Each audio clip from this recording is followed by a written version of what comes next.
Hello students, I Kamlesh Kumar. Welcome to all of you at my YouTube channel Social Science Academy. In this video, we are going to start the chapter The First War of Independence 1857. So, before we start the detail of the chapter, let us first discuss some difficult words and new terms which will come under the discussion of this chapter. So, let us begin first with the words and difficult terms. The first word is cantonment. Cantonment was a military garrison or camp during the British period, means where the soldiers, sepoys used to live together. That camp was called cantonment. Sepoy, an Indian soldier serving under British, means those soldiers who were under the Britishers, they were called sepoys. Mutiny. Mutiny means an open rebellion against the proper authorities, especially by soldiers or sailors against their officers. Means suppose a soldier or sailors rebel or protest against their officers or authorities, that is called mutiny. Next word is uprising. Uprising is an act of resistance or rebellion, a revolt. Doctrine of lapse. Basically, doctrine of lapse was a British policy.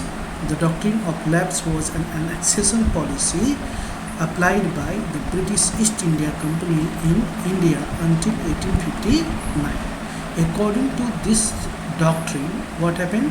Any Indian princely estate under the suzerainty of the British East India Company, the dominant imperial power in the subcontinent at that time was the Britishers, we know.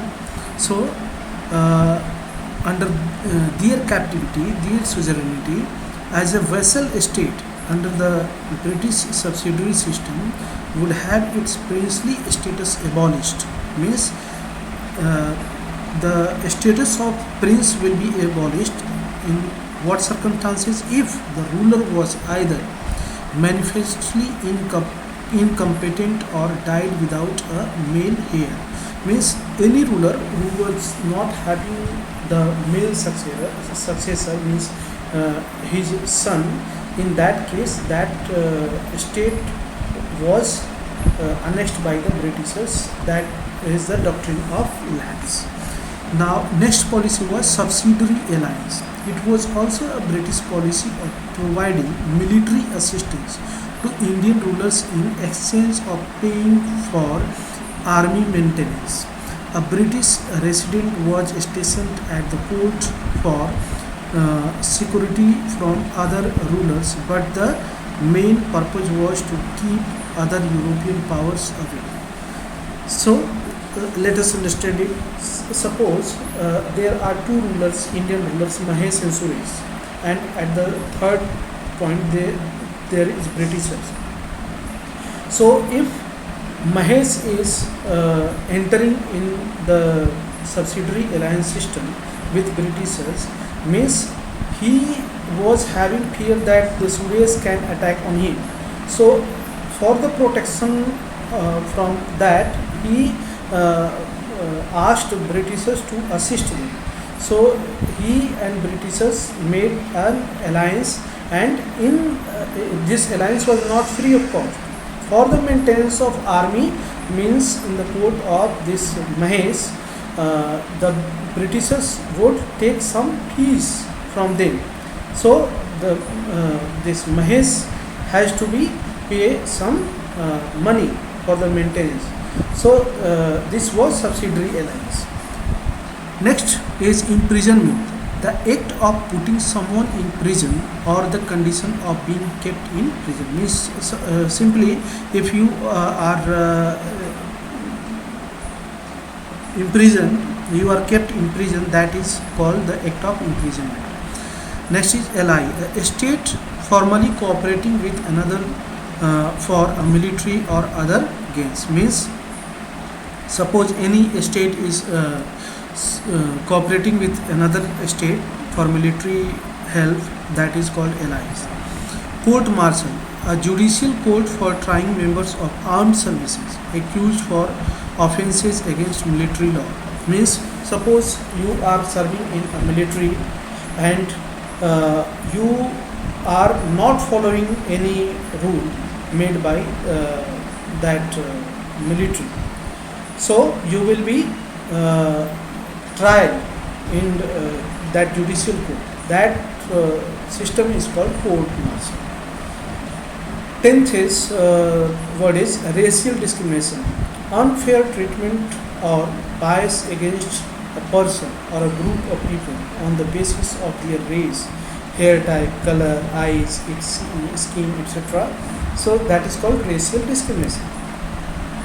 Sergeant, a rank of non-commissioned officer in the army or air force. Means it was a military rank, sergeant. Shackles, a pair of fetters connected together by a chain used to fasten a prisoner's wrist or ankles together. So it was like zanjeer. Subedar, it is a rank in the Indian Army ranking below commissioned officers. So next is subsidy, money that is paid usually by a government to keep the price of a product or service low or help a business or organization to continue to function. Means suppose the poor people, let us take an example that poor people are unable to earn huge money, and they, for their survival, the government help them in the by giving them subsidy. Means suppose the product A is being sold in the market at the normal price of 100, and it is available for poor people at just at 50 rupees. So 50 rupees is given by the government as a subsidy. So this is subsidy. Treason, the crime of betraying one's own country. Means you are against your own country. That is the act is called treason. Now let us move to the main content of the chapter. So first we will introduce the chapter. So the revolt of 1857 was a landmark in the history of India's struggle for freedom. It started on 10th May 1857 with the mutiny of soldiers in Meerut cantonment, Meerut, Uttar Pradesh. So it was a historic event in the history of modern India that on 10th May 1857 from Meerut the soldiers started rebelled against Britishers. On the next day, that is on May 11, 1857, Delhi was a mute witness to band of sepoy who crossed over the river Yamuna and entered the Red Fort. So they appealed to the aged Mughal Emperor Bahadur Shah, an emperor without any authority, to take over the leadership of the revolt. He was proclaimed the Shahanshah-e-Hindustan. The sepoys captured city of Delhi, killed many Englishmen and ransacked many public officers. So this is the beginning of the 1857 revolt. The revolt started from Meerut. Next day it reached to Delhi, and the mighty Mughal Empire was witnessing its disintegration, and this man Bahadur Shah Zafar II was the last Mughal emperor. So the rebellious people chose him or elected him as a symbolic leader of the revolt. Though the revolt was started by the Indian soldiers in the service of East India Company, it soon spread to different parts of country, different sections of society like peasants, artisans, soldiers, educated Indians, and many Indian rulers joined hands to fight heroically against the foreign rule. Hindus and Muslims also came together to oppose the foreign domination. So in this revolt, for the first time, many sections, groups of Indian society came together and they raised their voice against the exploitative natures of the British economic, social, and different types of policies.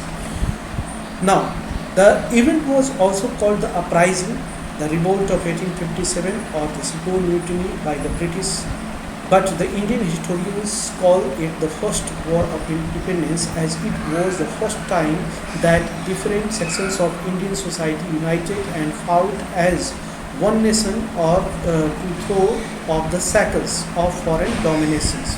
So what happened? That this revolt is known among historians with different names. For the nomenclature of this revolt, there are debates among historians. Some of the historians call it uprising, some call it mutiny, some call it conspiracy against imperialism or British Empire. But the man V.D. Savarkar, Vinayak Damodar Savarkar, was a great freedom fighter as well as radical leader of the Indian freedom fighter, Indian national movement. He turned this word the first war of independence. So it is also called the first war of independence. Many of the Indian historians agreed with the term the first war of independence. Ever since the British had set foot on Indian soil, the nation was losing its wealth and independence. The aim of the British was to exploit the resources of our country. From 1757 onwards, they won almost every battle against the Indian rulers and kept on expanding the area under the control. So they sent Indian wealth back home to England. This angered the Indians. Finally, 100 years later, in 1857, a number of Indians revolted against the exploitation. So, as we have seen in the previous chapters, that how the Britishers established their control over India, how the East India Company came as a trader and it became the master of the Indian subcontinent. They exploited Indian masses for the years, but there is a limit for tolerance. So the people started to revolt against Britishers, as we have seen, peasants revolt, tribal revolts, and this culminated in 1857, and the masses, whole mass of the Indian country, Indian subcontinent, they came together and they raised their voice against the Britishers. So that is the introduction of this chapter. There were various causes of the revolt and outcome of the revolt we will discuss in the upcoming videos. So till then, keep watching. Thanks, have a nice day, and one request to all of you that if you are liking the video, please press on the like button, subscribe the channel, and keep watching. Thanks, have a nice day. Thank you.